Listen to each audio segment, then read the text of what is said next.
किसान ने दिलाया जख्मी चिड़िया को इंसाफ। नमस्कार दोस्तों, मित्रों, मैं आपका दोस्त सागर राजपूत।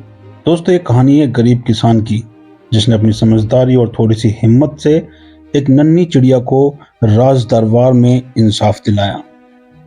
दोस्तों, यदि आप इस चैनल पर पहली बार कहानी पढ़ रहे हैं या सुन रहे हैं, आप सबसे मेरी हाथ जोड़कर प्रार्थना है कि यदि आप अपने माता पिता से बेहद प्यार करते हैं तो इस चैनल को एक बार सब्सक्राइब जरूर कर लें और कहानी को ज्यादा से ज्यादा शेयर करें।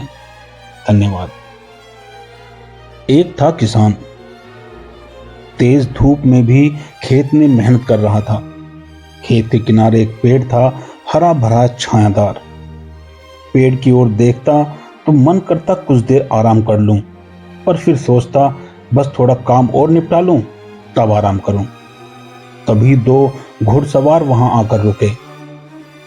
थोड़े थकान और गर्मी से हाँफ रहे थे। दोनों सवार भी बेहाल थे। घोड़ों को एक पेड़ से बांधा, फिर छाया में जा बैठे। अब किसान ने भी काम रोक दिया, जाकर उन्हें पानी दिया, हालचाल पूछने लगा। उन्होंने बताया, हम राजधानी जा रहे हैं, दरबार में नौकरी मिली है, आज ही पहुंचना है, हम दूर से आ रहे हैं। किसान भय और सम्मान के भाव से दोनों को देखने लगा। उसने तो बस राजा का नाम ही सुना था, राजधानी के भी किस्से ही सुने थे। उसे अपने काम से ही फुर्सत नहीं मिलती थी। दोनों घुड़सवारों के पास भोजन था, उन्होंने भोजन किया। तभी चिड़िया का झुंड आकर झूठन चुगने लगा।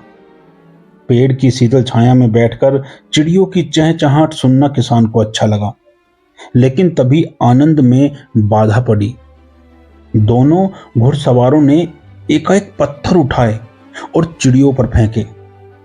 एक को छोड़ बाकी चिड़िया उड़ गईं। वह इसलिए नहीं उड़ सकी क्योंकि पत्थर लगने से घायल हो गई थी। टूटे पंख पर खून दिखाई दे रहा था। किसान का मन हुआ कि उन्हें कुछ कहे। भला चिड़ियों ने उनका क्या बिगाड़ा था, लेकिन चुप रहा। राजा के नाम से वह कुछ घबरा गया था। वह देखता रहा। दोनों व्यक्ति उठे और घोड़ों पर बैठकर वहां से चले गए। किसान ने घायल चिड़िया को उठाकर खून साफ किया, लेकिन पंख टूटने के कारण वह उड़ने से लाचार हो गई थी। किसान को उन घमंडी घुड़सवारों पर गुस्सा आ रहा था, लेकिन वह भला क्या कर सकता था। किसान चिड़िया को घर ले गया। पंख टूटी चिड़िया को खेत में छोड़ता तो जानवर उसे मार डालते। उसने चिड़िया को पिंजरे में रख दिया, उसे दाना पानी दिया, लेकिन ऐसा क्या हमेशा चल सकता था। एक एक दिन बीत रहे थे। किसान रोज चिड़िया का पिंजरा अपने साथ ले जाता और पेड़ की डाल से लटका देता। जब जब उसे देखता तो मन में गुस्सा की लहर उठने लगती। सोचता, क्या ऐसे ही होते हैं राजा के लोग? तो फिर राजा कैसा होता होगा, या राजा कैसा होगा? एक महीने बाद संयोग से मुखिया के साथ राजधानी जाना हुआ। किसान चिड़िया का पिंजरा भी साथ ले गया। मुखिया ने पूछा, क्या इसे राजा को भेंट देगा? किसान ने कहा, हाँ। उसके मन में एक बात आई थी। मुखिया के साथ महाराज के दर्शनों की अनुमति मिली। किसान ने पिंजरा महाराज के सामने रख दिया। राजा हैरान। पिंजरे में बंद घायल चिड़िया, ऐसा उपहार तो किसी ने आज तक नहीं दिया था। क्या यह किसान पागल है? राजा ने पूछ लिया, क्या है ये? महाराज, यह चिड़िया अपनी शिकायत कहने आई है, न्याय चाहती है। किसान का इतना कहते ही मुखिया सोचने लगा कि ये खुद तो मरेगा और मुझे भी मरवाएगा। आज तो लगता है हम दोनों को कारागार में बंद ही कर दिया जाएगा। मुखिया किसान को साथ लाकर पछता रहा था। पूरी बात बताओ, राजा ने कहा। किसान को भय नहीं लगा। उसने पूरी घटना बता दी। कहा, महाराज, इस चिड़िया का कोई दोष नहीं था। अपने टूटे पंख के कारण अब ये कभी नहीं उड़ सकेगी। राजा ने कुछ सोचा, कहने लगा, ठीक ठीक याद करके बताओ, यह घटना किस दिन हुई थी? महाराज, आज पूरे 2 महीने हो गए, किसान बोला।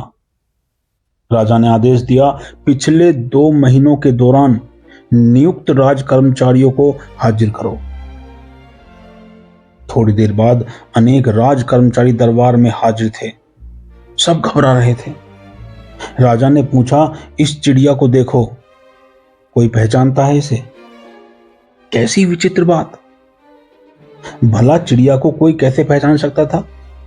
सबने मना कर दिया, लेकिन चिड़िया तुम में से 2 जनों को पहचानती है, राजा ने कहा। किसान ने उन दोनों कर्मचारी की ओर संकेत कर दिया था। राजा ने उन दोनों से आगे आने को कहा।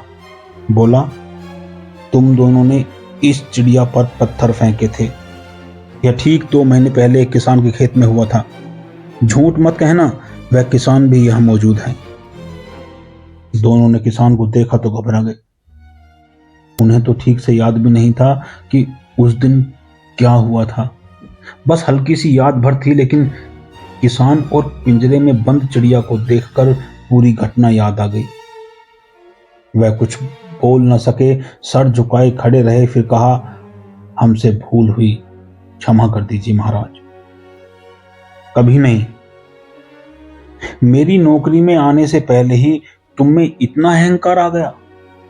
जो कुछ तुमने चिड़िया के साथ किया वही जनता के साथ नहीं करोगे, इसका क्या ठिकाना?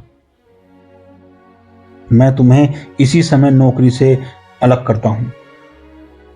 आज अंधेरा होने से पहले राजधानी छोड़कर निकल जाओ, नहीं तो कड़ा दंड मिलेगा। दोनों अपराधी सन्न खड़े थे। दरबार में खामोशी थी।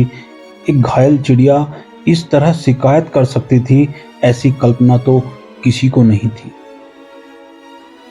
किसान संतुष्ट था और पंख टूटी चिड़िया बस इस सब से बेखबर पिंजरे में फुदक रही थी। राजा ने किसान से कहा, इन अपराधियों को दंड दिलवाकर तुमने इनाम के लायक काम किया है। बोलो, क्या चाहिए तुम्हें? महाराज, मेरा इनाम तो मिल गया। चिड़िया नहीं जानती, लेकिन उसे न्याय मिल गया है। मुझे और कुछ नहीं चाहिए। अब कोई कर्मचारी ऐसा करते हुए भी डरेगा। राजा ने देना चाहा, पर किसान ने कुछ नहीं लिया। भला चिड़िया की तकलीफ का क्या मूल्य हो सकता था? उसने कहा, महाराज, मैं इसी चिड़िया को वापस अपने गांव ले जाना चाहता हूं। लेकिन इसे तो तुम भेंट देने के लिए लाए थे। राजा मुस्कुराया। महाराज, मेरे जैसा गरीब किसान भला क्या भेंट दे सकता है आपको? ये बेचारी तो न्याय मांगने आई थी। ठीक है, तुम इसे ले जा सकते हो, लेकिन एक बात है। क्या महाराज? अब किसान कुछ डरा। क्या मालूम राजा क्या शर्त लगा दे? यदि भविष्य में ऐसी कोई घटना देखो तो हमें तुरंत बताना, डरना मत। अब किसान की जान में जान आई। वह तो बिना बात घबरा रहा था। उसने हंसते हुए सर झुका दिया। अगले दिन गांव पहुंचा तो राजा से मिलकर आई चिड़िया को देखने के लिए सारा गांव आ जुटा। किसान के पैर जैसे धरती पर नहीं पड़ रहे थे। उसने कहा, महाराज ने कहा है कि यह चिड़िया जब चाहे उनसे मिल सकती है। और तुम? किसी ने पूछा। मुझे तो उन्होंने इस चिड़िया की देखभाल की नौकरी पर रख दिया है। अब ठीक से काम करना होगा, वरना क्या ठिकाना, अपनी भी शिकायत हो जाए। किसान की बात पर जोर का ठहाका लगा और पंख टूटी चिड़िया उसी तरह पिंजरे में फुदक रही थी। शायद उसे पता चल गया था कि उसे न्याय मिल गया है। धन्यवाद मित्रों। यह कहानी यदि पसंद आई हो और जो लोग अपने माता पिता से बेहद प्यार करते हैं, इस चैनल को सिर्फ वही लोग सब्सक्राइब करें। अब देखना यह है कि कितने लोग हैं जो अपने माता पिता से प्यार करते हैं, उन्हें चाहते हैं। इसलिए चैनल को सब्सक्राइब करना ना भूले। यह आपका अपना ही चैनल है, तो कहानी को ज़्यादा से ज़्यादा शेयर करें। बहुत बहुत धन्यवाद दोस्तों, बहुत बहुत धन्यवाद। चैनल को सब्सक्राइब करना बिल्कुल ना भूलें, जल्दी करें।